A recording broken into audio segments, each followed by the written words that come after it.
Et si tout ce qu'on perçoit, l'espace, le temps, la gravité, si tout ça n'était pas la base de la réalité, imaginez un instant que tout notre univers ne soit que l'ombre, l'effet de surface de quelque chose de bien plus fondamental, une réalité tissée uniquement à partir d'informations quantiques.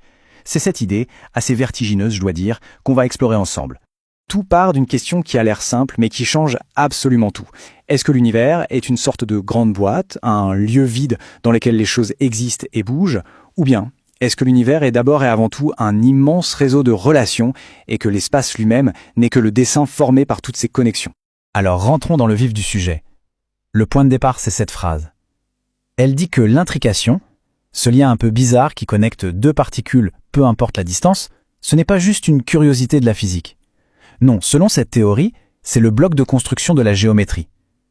L'espace qu'on connaîtrait ne serait en fait que la carte de tous ces liens d'intrication mis ensemble.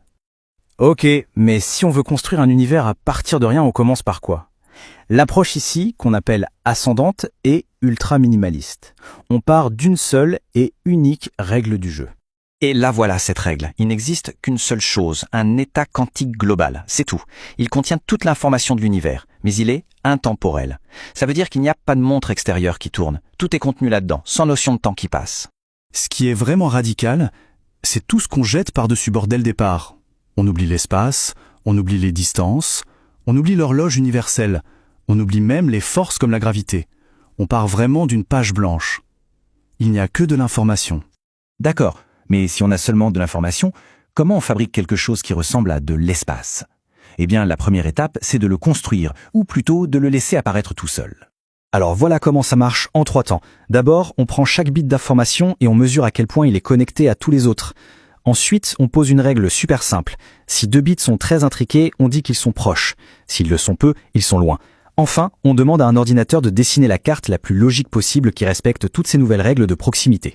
Et c'est là que ça devient fascinant. Si les liens d'intrication se font surtout entre voisins, comme dans un village, la meilleure carte possible, c'est une simple feuille de papier, une grille en 2D. Mais si on ajoute des liens très forts entre des points très éloignés, imaginez des amis très proches qui vivent à des milliers de kilomètres, eh bien la carte en 2D ne marche plus. Pour que ces amis lointains soient dessinés comme étant proches, la carte est obligée de se plier, de se courber dans une 3e dimension. Et ça, ce n'est pas juste une idée. Ça se mesure. Regardez ce graphique.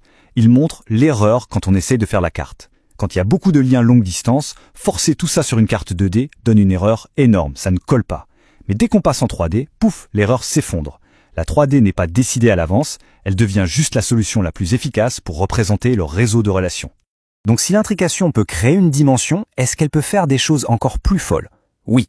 Et ça nous amène à un des résultats les plus dingues de cette théorie, la possibilité de voir apparaître un trou de verre. La question est la suivante. Est-ce qu'on pourrait manipuler ces liens d'intrication pour carrément plier l'espace qu'on vient de créer et y faire des raccourcis? Pour comprendre ça, il faut juste saisir qu'on a 2 types de distances. La première, c'est la distance sur la grille, comme compter les cases sur un échiquier. Elle ne bouge pas. Mais la deuxième, la distance géométrique qui émerge, elle est complètement flexible. C'est la force de l'intrication qui la dicte. Et là, regardez les chiffres, c'est incroyable! Ce tableau montre la distance entre 2 coins opposés de notre grille. La distance échiquier reste toujours de 4, mais regardez la distance émergente. Quand on augmente l'intrication entre ces 2 coins, leur distance réelle s'effondre. Elle passe de 4 à quasiment 0. On a créé un raccourci. C'est la signature d'un trou de verre qui n'est pas créé par de la matière, mais qui naît directement de la structure de l'information. Ok, on a l'espace et on a même des raccourcis à travers lui. Mais il nous manque encore la gravité et le temps, non? Eh bien, eux aussi, ils émergent de cette même base, de cette information quantique. Dans cette vision des choses, la gravité, ce n'est pas une force qui attire. C'est un effet statistique. C'est juste la tendance naturelle de ce grand réseau d'informations à évoluer vers ses configurations les plus probables. Un peu comme la chaleur qui va toujours du chaud vers le froid, la gravité, ce serait la thermodynamique de l'intrication. Et le temps alors? Eh bien pareil, on oublie l'horloge universelle qui fait tic-tac pour tout le cosmos. Le temps aussi serait un phénomène local, émergent. Il apparaîtrait quand on compare l'évolution d'une partie du système, qui nous sert d'horloge, par rapport au reste. Le temps, c'est une mesure des relations internes. Bon, il est temps de rassembler toutes ces pièces. Le message final, c'est un changement total de perspective sur ce qu'est la réalité. Voilà toute l'histoire, dans l'ordre. Tout part dans seul état quantique. Les motifs de ces connexions internes dessinent une carte de la proximité. Et de cette carte naît la géométrie, l'espace. Les tendances statistiques de ce réseau se manifestent à notre échelle comme étant la gravité. Et enfin, les changements dans ces relations internes nous donnent l'impression du temps qui passe. Tout est lié. La conclusion, c'est donc celle-ci. L'univers n'est pas une pièce de théâtre avec des acteurs sur une scène. L'univers, c'est le réseau de relations entre les acteurs. Et la scène, l'espace-temps, n'est que le motif global, la forme visible de toutes ces connexions invisibles. Et ça nous laisse avec une dernière pensée, une question un peu folle.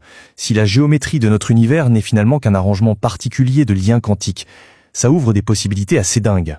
Si on apprenait un jour à manipuler ces liens, quelle nouvelle géométrie, quelle nouvelle réalité est-ce qu'on pourrait être capable de construire ?